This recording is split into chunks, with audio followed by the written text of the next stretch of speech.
Assalamualaikum warahmatullahi wabarakatuh. Kami dari kelompok 8 akan mempresentasikan perihal Tanah Potsol. Yeay. Jenis dan persebaran tanah pedosfer, dan kelompok kami akan mempresentasikan bagian tanah Potsol. Pertama adalah pengertian tanah Potsol. Tanah Potsol adalah jenis tanah yang berwarna pucat, kurang subur karena kandungan unsur hara yang rendah, serta mudah tercuci oleh air hujan. Tanah ini banyak ditemukan di daerah beriklim basah dengan curah hujan tinggi dan suhu rendah. Selanjutnya ini adalah contoh gambar tanah Potsol. Kelihatan nih.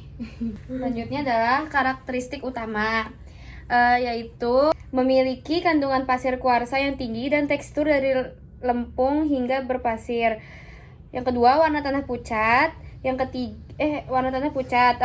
Warnanya keabuan putih, kekuningan, atau kadang kemerahan pada potsolik merah kuning. Yang ketiga adalah tingkat keasaman tinggi di pH 3,5 sampai 5,5, cenderung masam. Terus yang keempat adalah miskin unsur hara dan rentan terhadap erosi sehingga kurang subur untuk pertanian konvensional. Yang kelima adalah mudah basah tetapi daya retensi air rendah sehingga kurang ideal untuk pertumbuhan akar pada tanaman. Yang kedua yaitu ada ciri-ciri tanah Potsol. Yang pertama, warna.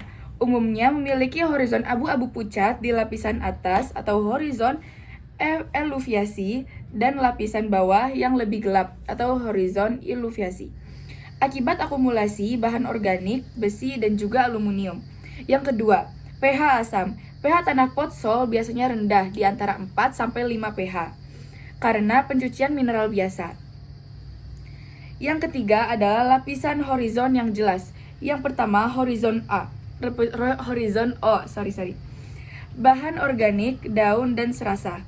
Yang kedua, horizon A atau E. Lapisan pencucian sangat miskin mineral. Dan yang ketiga ada horizon B. Lapisan akumulasi atau illuviation, kaya zat besi, aluminium, dan juga humus.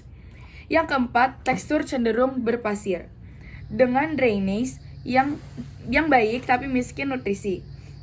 Dan yang terakhir, yaitu kandungan hara rendah. Tidak cocok langsung untuk pertanian tanpa perlakuan khusus.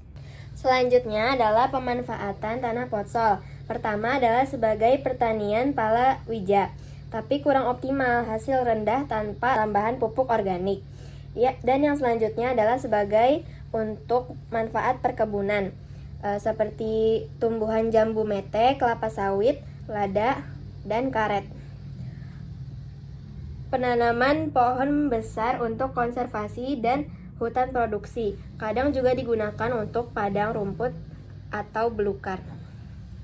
Persebaran tanah Potsol di Indonesia, yang pertama adalah daerah pegunungan tinggi, terutama di daerah dengan suhu rendah dan curah hujan tinggi. Dan yang kedua adalah pegunungan Sulawesi Tengah dan Utara di wilayah tinggi seperti Gunung Rantai Maria di Latimojong, pegunungan tinggi di Jawa Barat dan Jawa Tengah. Meskipun sebagian besar tanah di Jawa adalah andosol dan latosol, tanah Potsol bisa ditemukan di daerah hutan pergunungan tertentu, pegunungan Bukit Barisan di Sumatera bagian barat, dan yang selanjutnya pegunungan Meratus di Kalimantan Selatan, dan yang terakhir pegunungan Jaya Wijaya dan pegunungan Maoke di Papua. Ancaman kualitasnya, yang pertama ada erosi berat akibat struktur yang mudah terkikis dan adanya daya ikat air yang rendah. Selanjutnya pencemaran serta penurunan kualitas kimia bila ada alih fungsi lahan intensif. Dan yang ketiga, alih fungsi menjadi industri atau perkebunan tanpa pengelolaan konservasi memperparah kerusakan.